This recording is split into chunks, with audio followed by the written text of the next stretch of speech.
Oh, Elden Ring. Fromsoftware's biggest game to date, both in terms of the scale and scope of the game itself, and also in terms of units sold.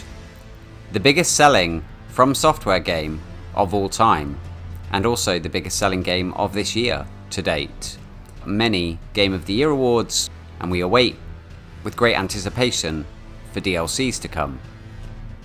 Many things have already been said about this game in terms of how it's the most accessible Souls-like game, how it's the best Souls-like game, how it's the worst Souls-like game. The bosses are fantastic, the bosses are unfair. It's very divisive. Many opinions shared. Many videos all across YouTube on very different topics. Ranking bosses, talking lore, as well as talking about architecture, archaeology, all of those kind of things. There's so many things. I could spend forever making. The more that I spend time with this game, the more stuff I notice. So maybe I'll do some more of these in the future if this proves popular. But this one, I want to take a look at paganism in Elden Ring, and also the Holy Roman Empire.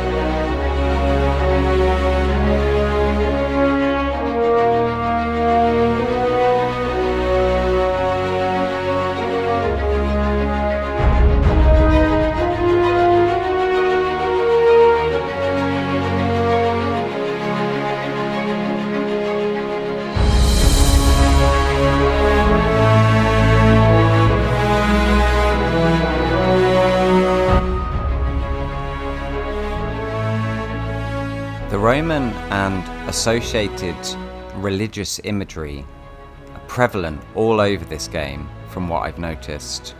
From the flowing banners or standards that you see around Lanedale and other places, the giant statues, horses also being a prevalent feature, to these giant thuribles, these censers that are reminiscent of the giant Boto Fumero in Spain's Santiago de Compostela Cathedral. We see Roman and Holy Roman influences scattered across the lands between, and it's fascinating. Just looking at the design of the buildings, the statuary, and many other things, as I mentioned, like these thuribles, some other things that you'll see in a moment in relation to punishments, I guess, and many other things like that. There's just so many. The heraldry, the armor, and the regiments of the different soldiers and things like that. There's just so many things that I look at in this, and I just say, yep, this comes straight out of, like, you know, the Roman era. It stuck out to me during my first and subsequent playthroughs of just how much Roman Empire vibes I got from the Golden Order. As I mentioned, you know, the regiments, the buildings, the outfits, I just kept coming back to this idea and just this thought constantly. Now, it's obvious that there isn't a direct like-for-like happening here.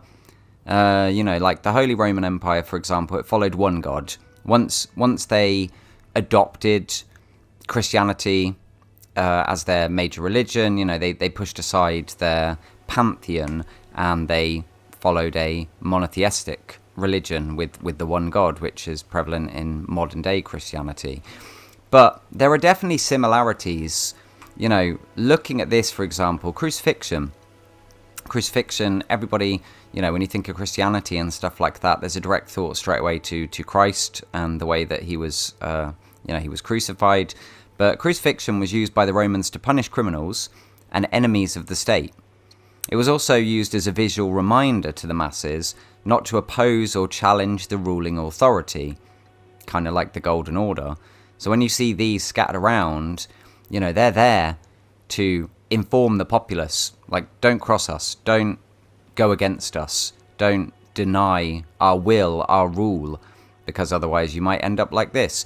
And it's very telling as well, when we see later in the game, we see Marika, and we see, signs of that throughout, the little stakes of Marika and the statuary and things like that. But then obviously when we see her herself, she's crucified and she has a spear going through her, which again evokes very much, Christ-like imagery. Now, again, like I said, it's not a like for like, there's clearly this is a fantasy game, but you can see From have taken inspiration, they've taken ideas from these things, much as they have done across all their games. I've been playing From games for well over a decade now, and they draw on various sources, and as I mentioned in the opening, there are so many things in this game. There are so many things that I keep noticing on subsequent playthroughs, and every time I go back to this game, whether it's me playing personally or watching somebody else's lore videos or something on Elden Ring, I'm always noticing things, and I'm always thinking about things, because there's just so much. There are so many layers in this game. I mean, look at this statue here. So this is Radagon, and the pose is very Christ-like. There's a very Christ-like pose to both him and to Marika, which it's by design, right? It's by design. It's to evoke that, something that's familiar to us.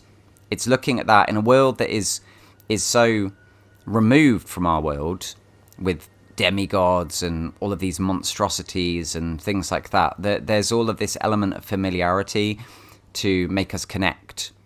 And I think that you can see that. As I mentioned, they've done this before. Go back through their back catalogue, and you look at how much they've leaned upon, especially, like sort of Christian iconography with the churches and things like that. And even some of the practices that are, they're tuned to the game in that world, but you can still see where it came from. And it just very much is in this, So you've got that religious aspect of it.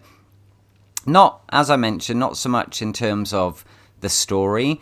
The story, in terms of Marika and the demigods, is more in line with other things, like Roman prior to their association with Christianity, where they had a pantheon of gods.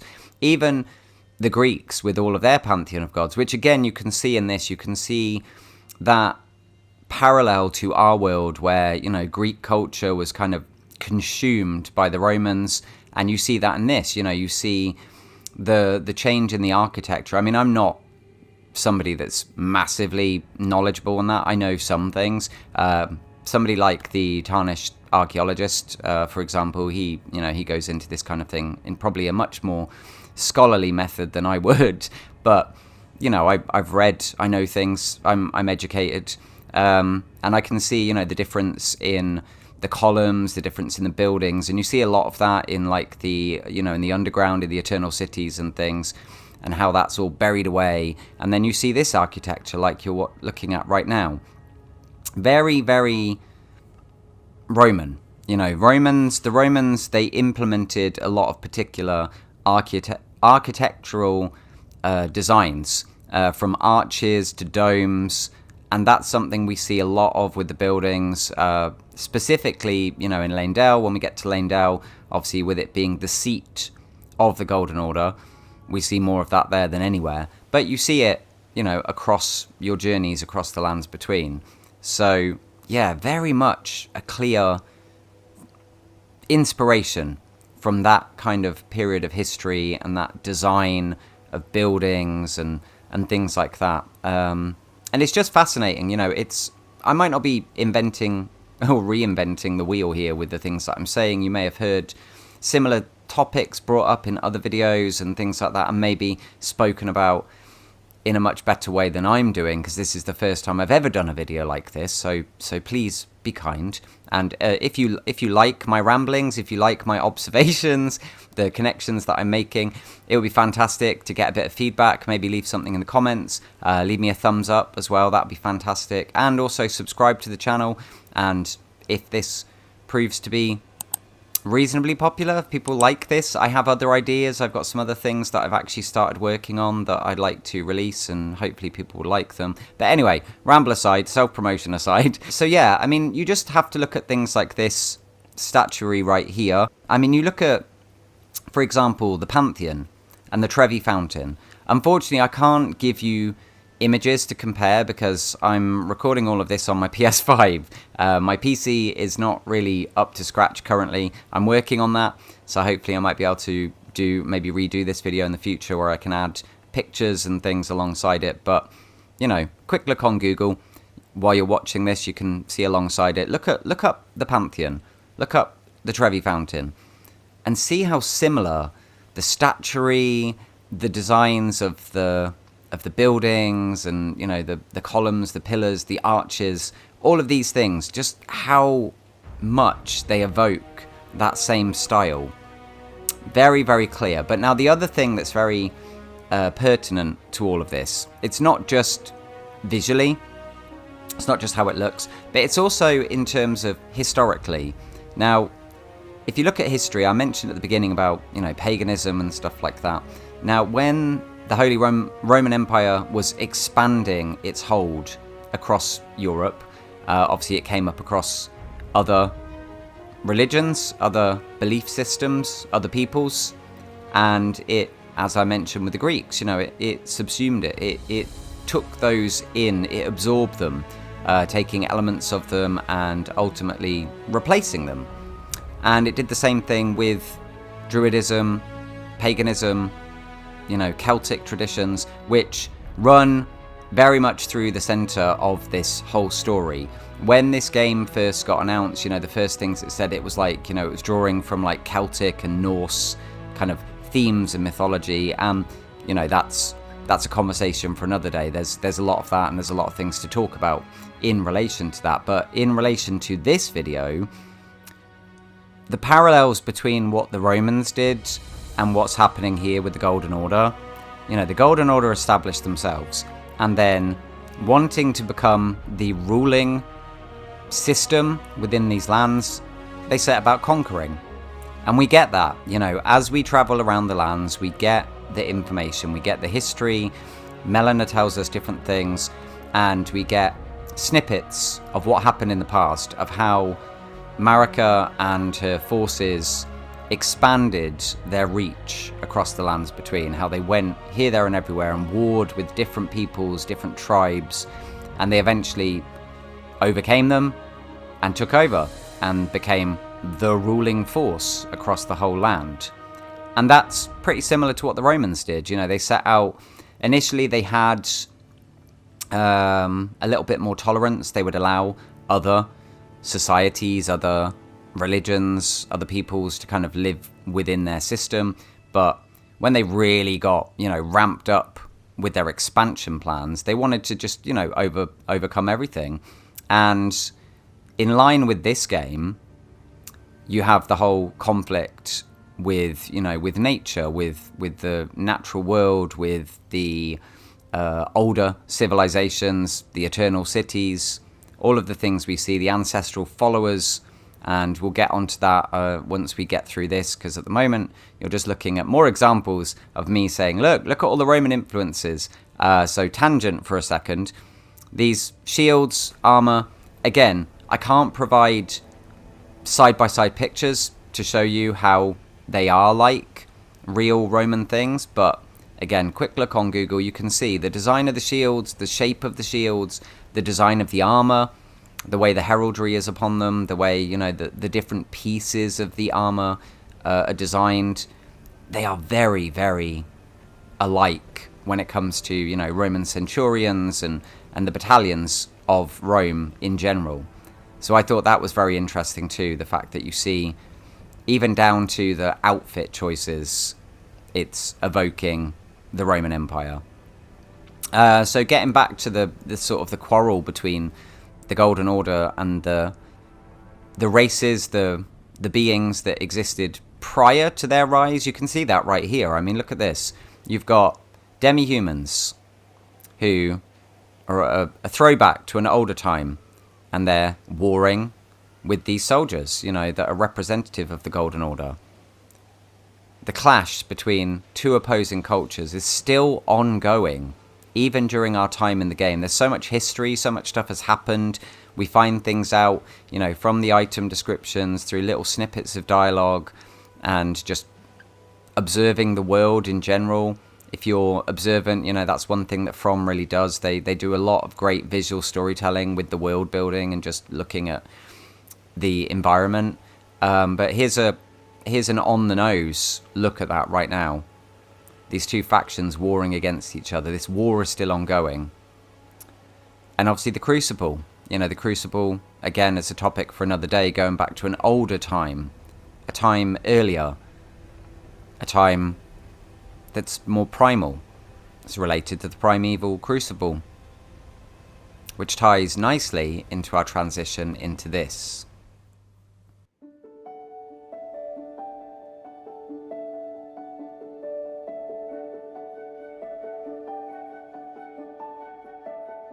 So despite the ever-expanding empire of the Golden Order, following in the footsteps, or inspired by IRL, of the Roman Empire, and also the Holy Roman Empire, we still see nature and how important it is to this game, alongside, the armies and the castles and the churches and everything. There's a lot of nature in Elden Ring. There are lots of groves of trees, there are lots of open plains and swamps, there are lots of animals, so many animals, and gameplay wise obviously they serve a purpose for resources and things, but they also create a living, breathing world that's not just filled with soldiers and demigods and horrible creatures. It's also full of life, and that in itself is also a really good parallel with the whole idea of the, paganism, and how much nature was important to the pagans, whether it be, in Celtic tradition, Druidic tradition, or just some kind of shamanistic tradition.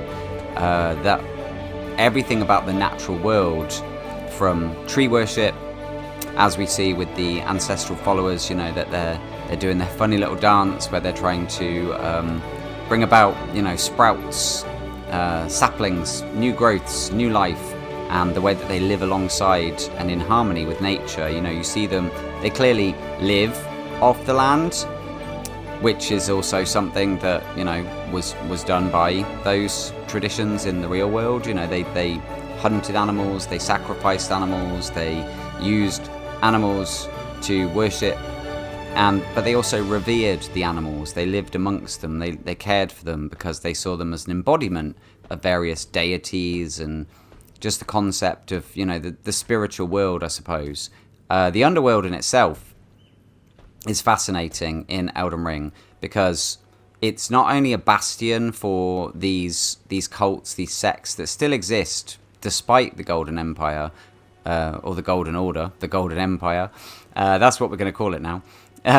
Despite that, we see the ancestral followers underground. We do see them above ground as well. We also see other groups practicing their own religions, whether it be, in Mount Gelmir, or whether it's in the parts of the Altus Plateau that we'll get onto later on. We still see them doing their thing outside of the Golden Order. But the underworld is fascinating because, again, looking at themes and inspirations that From might have taken from looking at these different things, in the underworld, it is this balance that it's weird because it's like an ethereal place in a way. It feels sacred. It feels like you're on sacred ground almost. You have, the dichotomy of that with the Eternal Cities themselves and everything, all the conversation that would come from that in a separate thing. But looking like what we're looking at right now, and the way we see the ancestral followers down here and things like that, it evokes a very kind of spiritual sense. And that in turn is also very interesting when you think of the overall story of Elden Ring, and about how we come to this place, this lands between, this place that's filled with ancestral spirits, and magic and demigods and heroes of the past and things, which in itself is very reminiscent of insular Celtic mythology. There's something called the Otherworld, which is a parallel realm where the gods dwell. Gods, demigods, there you go. And it's, mythical heroes and things, and it was said that you would enter it by going into an ancient burial mound or a cave, by going underwater, or across the Western Sea. So, again, you look at this game, and you look at all of those kind of things, we emerge from, I guess you would call it a burial mound or a cave, a grave area when we come out into Limgrave. Initially, when we're at the Chapel of Anticipation, before we end up on the mainland, we end up in the water. So, travelling across water. There's also the whole dialogue, of from Melina when she greets us and she calls us traveller from across the fog. And there's all the stuff that we get later on as well in the Churches of Marika from Melina in relation to the Tarnished, leaving the Lands Between. And it's like, go out into the world, you will fight and you will die and then you will return here. Because that's the concept. It's this kind of weird cyclical thing where this place isn't just like an afterlife. It's another life. Like it's another realm. It's another world. The idea that you could be born in this world. So you could be born in the Lands Between and then travel to the world outside, which is, what happens with Horaloo and the Tarnished. But you can also die in the outside world and return here. So when I looked at all of that, I was like, yeah, that is just kind of pretty much what happens in this game. So I found that really, really fascinating, and how that ties back into, Celtic, Druidic sort of belief systems. There's also things like, you look at the ancestral followers and the way that they wear horns on their heads. They don't actually have horns, because we're able to get a headpiece that shows that they actually wear these. And they wear these horned things, which again in Druidic beliefs, practices to do with their living alongside and with the living world. There's a lot of that. There's a lot of stuff to do with animal parts and how they're used in various ways. That they use them for celebration, they use them for worship. They see them as, signs of fertility or signs of growth, which again ties in perfectly with the ancestral followers. So in relation to that side of pagan belief systems, whether it be, Celtic, Druidic practices, or even other global cult practices, shamanistic practices, traditional practices, I guess, however you want to frame it, it very heavily invokes all of that. And again, it was just something that really, really sort of sparked my attention. And when I started reading into all of this, I was like, oh my god, yeah, there really is a lot of this in there, in terms of what they do, their little dances, the way that the female ancestral follower is singing and using the skull of an infant, and that's being used, again, it's magical, it's spiritual. It's all so much taking from that world.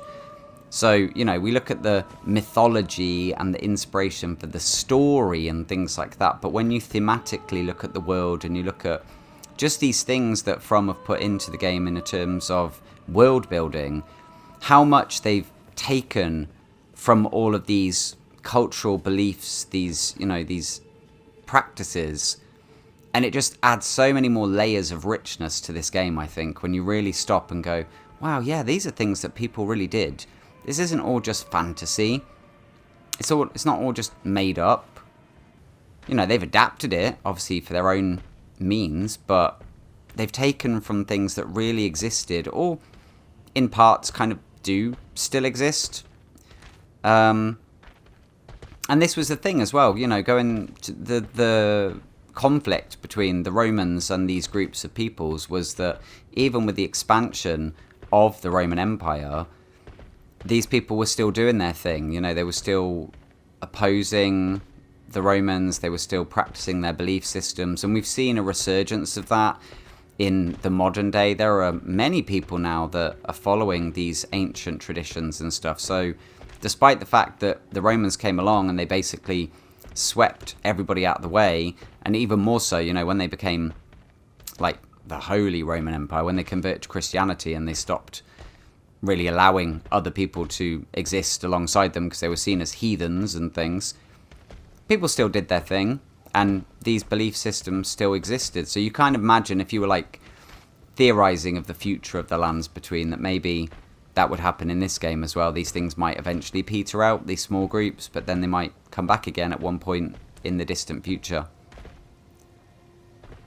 regrowing like a tree.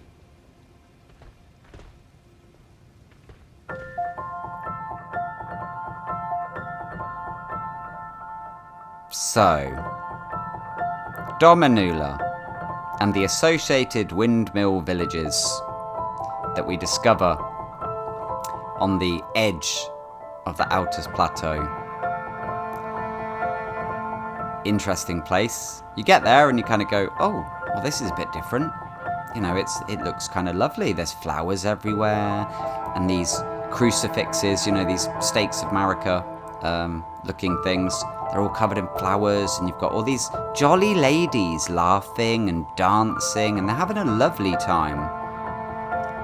If you've seen The Wicker Man or Midsummer, that sort of surprise and things is also mixed with dread. It's mixed with, this is kind of creepy. And I think this might be the single most creepy area in the whole game, and a game that's full of a lot of disturbing stuff at times and very creepy imagery. Dominula is a very creepy place, but again, one that draws very heavily off paganistic traditions. You know, these ladies, you know, they're dancing, they're doing dances that are folk dances. You know, they're very much like the maypole dancing. I mean, they're not dancing around a maypole, but you know, maypole dancing, the spiral dance, and many other traditional folk dances which served many purposes. You know, it was for fertility and nature worship, but also honouring gods. You know, it was a worship thing. And of course, we find out what's really going on here. These ladies are quite clearly, you know, cannibals. And we discover all of the stuff that they're skinning people. So then it takes that twisted side of things, because they're skinning people and we don't ever find the bodies anywhere, so I imagine that's how they're sustaining themselves. They're also eating the people. But just the way that they are, the way that they're dressed, the dancing, the flowers, you know, the adornments and stuff, again, is all very heavily inspired by these sort of midsummer, not the movie, but like, you know, midsummer solstice festivals. Like this says, you know, it says festivities. So they've put that word in there. It's festivities, it's festival, it's celebration. All tying itself back into pagan traditions and pagan beliefs. And they're right on the edge of the Golden Order. They're still practicing, despite the fact that they're right on the doorstep of the capital. Maybe that's because they have protection. But that's a topic for another time. Creepy, fascinating, interesting place. I'm so glad that I left that part till the end.